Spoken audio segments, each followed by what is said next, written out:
let's explore how dopamine is part of the dog culture addiction. So, dopamine is explained in this article. Let's look at the article a little bit, and then I'll give you a really good example of this. So, we feel good. In fact, we sometimes feel so good that we seek out experiences over and over again from getting dopamine. So, dopamine plays a role in the brain's reward system. It links to addiction. Dopamine addiction isn't possible, but you get hooked on doing things that make you feel the rush of pleasure from dopamine. So, dopamine makes you remember what you did to get the dopamine. So, read this part right here. When people develop a behavioral addiction, they spend too much time pursuing those behaviors. They neglect other important tasks and feel like they must engage in the behavior just to feel normal. It's this inability to stop despite the negative consequences that these behaviors cause. So, this is a lot like dog ownership. Dog owners will have like bald tires, the bank will be in the hole, but they'll be worrying about getting stuff for their dog, getting back up on social media. There's a common kind of derogatory term out there, and they call people pit hags, and it's kind of a nasty word, but it's a woman that has a pit bull or two or three rescue pit bulls, and then their kids are hungry, their bank accounts overdrawn. You look at their kids and their pictures on their social media and stuff. They're just nasty, dirty, filthy. They're spending money on tattoos and pit bulls, but they're freaking broke because they're addicted to all the attention they get from the pit bulls instead of getting that attention from somewhere else, like learning new skills to manage their bank account or finding ways to get their kids signed up for nutrition programs. Nope, they got to take care of their pit bull, and it's a risky type of behavior just to get that dopamine from the dog. Like it mentions here, this dopamine addiction is a danger to our physical and mental health. And that's what people do with addiction. They'll constantly do stuff that they know is dangerous, but it doesn't matter. They want that dopamine. Oh, my dog's loose and bit the neighbor's dog, and my dog bit my kid. Oh, it doesn't matter. I'm not going to get rid of that dog. That's where I get my dopamine. So have a look at this article and see if this kind of sounds like dog culture to you guys. I'll see you in the comments. Now let's go to our picture.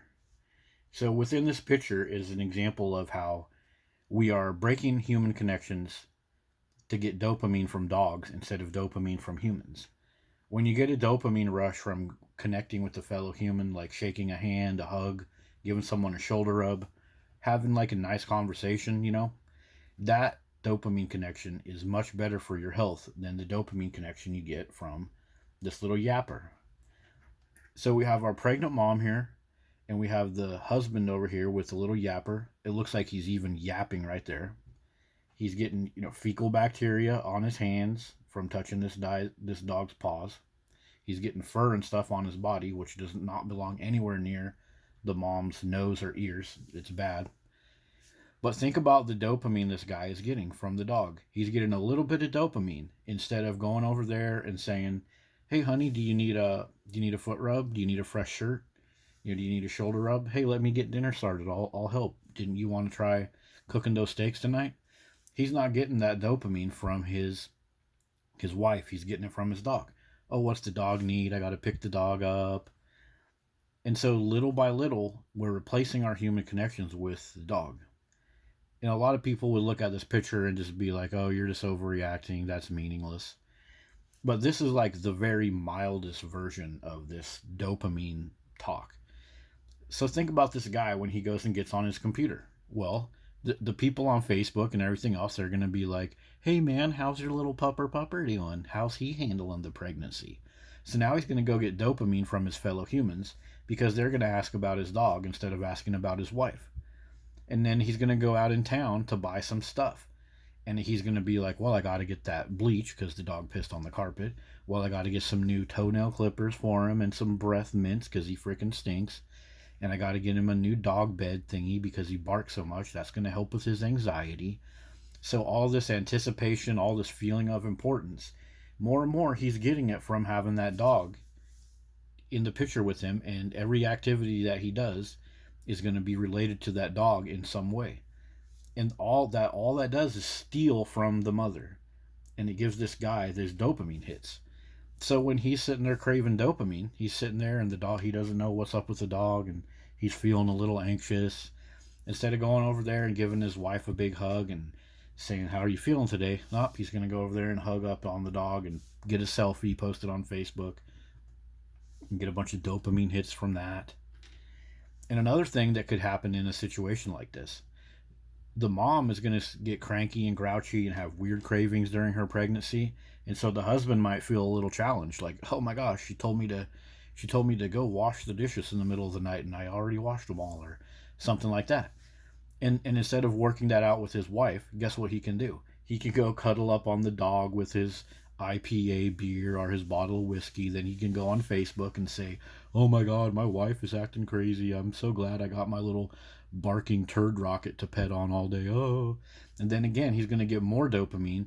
And instead of just being a man and dealing with his wife, like, look, the wife is going to throw some fits while she's pregnant. You're going to have to man up. You can't go freaking cuddle up your dog and be a little freaking pussy about it, like so many guys do these days. So again, that's another route that these people get their dopamine hits from, the dog. Like, there may be a situation where the wife just throws a fit, gets mad about something. Maybe she's being irrational, but it's because she's full of hormones. And the man can get dopamine by powering through that situation, opening up his perspective, learning some new communication skills. And then the dopamine hit he gets from that is going to be huge, and it's going to create amazing connection between the husband and wife. But oftentimes the men, or whoever else that are in these crazy situations, they're just going to walk away from the other person and they're going to be like, "Oh, humans are bad. I'm going to go pet my dog."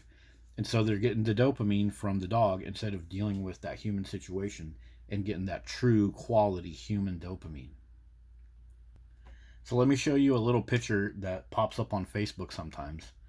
I think it's kind of propaganda, but people are selling these signs that say dogs because people suck. So, oh wow, that's so cute. Puppers are great. Humans are dumb. But look at what's going on here. This person's a dog owner, but they need humans to give them money so they can sell the sign. What's the dog owner say? "Oh, dog ownership makes us so content and happy. He's the perfect love bug from heaven and everything is so great." Yet dog owners themselves, when they can't get their dopamine from their dog, guess what they need? They constantly need fellow humans to give them dopamine. If you go a couple days later and look at this sign on Facebook, there will probably be 2 dozen of those little heart hug responses underneath, like, "Oh my God, right? Yes, humans are total trash. Ha ha ha." But yet you need humans to keep on going with this. This illustrates just how addicted dog owners are. They're never content, they're never happy, no matter how many dogs they have. Even those constant dopamine hits they're getting from their dog, they still have to go on social media, they still have to go to the public park, the library, the hospital, everywhere, and interrupt people with their dogs, virtue signal about their dogs. "Oh, look, I have a dog because I'm over here sewing." They'll put their dog up on a sewing table. Like, that's dangerous and risky, and it doesn't even belong there, and it can't help you. But people will do that all the time because they need more dopamine from their fellow humans. And so this is an addiction. It's like with doing methamphetamines and stuff. They're never like, "Okay, well, I did a little bit, now I'm good to go." No, they always need more and more, and so do dog owners. And these little pictures, I mean, if you step back and big picture what's going on with these little ads, it's just a dog owner begging for $5 from a fellow human while saying that humans suck. Like, how brain dead are these dog owners? They're very. So this has been a look at how the dopamine pathway is hijacked by dogs and how it causes a breakdown in human connection. And this isn't something that we can actually consciously fix. Like this mom right here, she can say that she's a good mom and everything, but if you don't realize how your dopamine pathways are being hacked by this little freaking rat, and then this other one right here that she's probably staring at with her head forward posture, another bad thing from dog culture. If you don't understand the addiction of dog culture, it's just going to get worse and worse, and we're going to have more of this right here. Ignored people.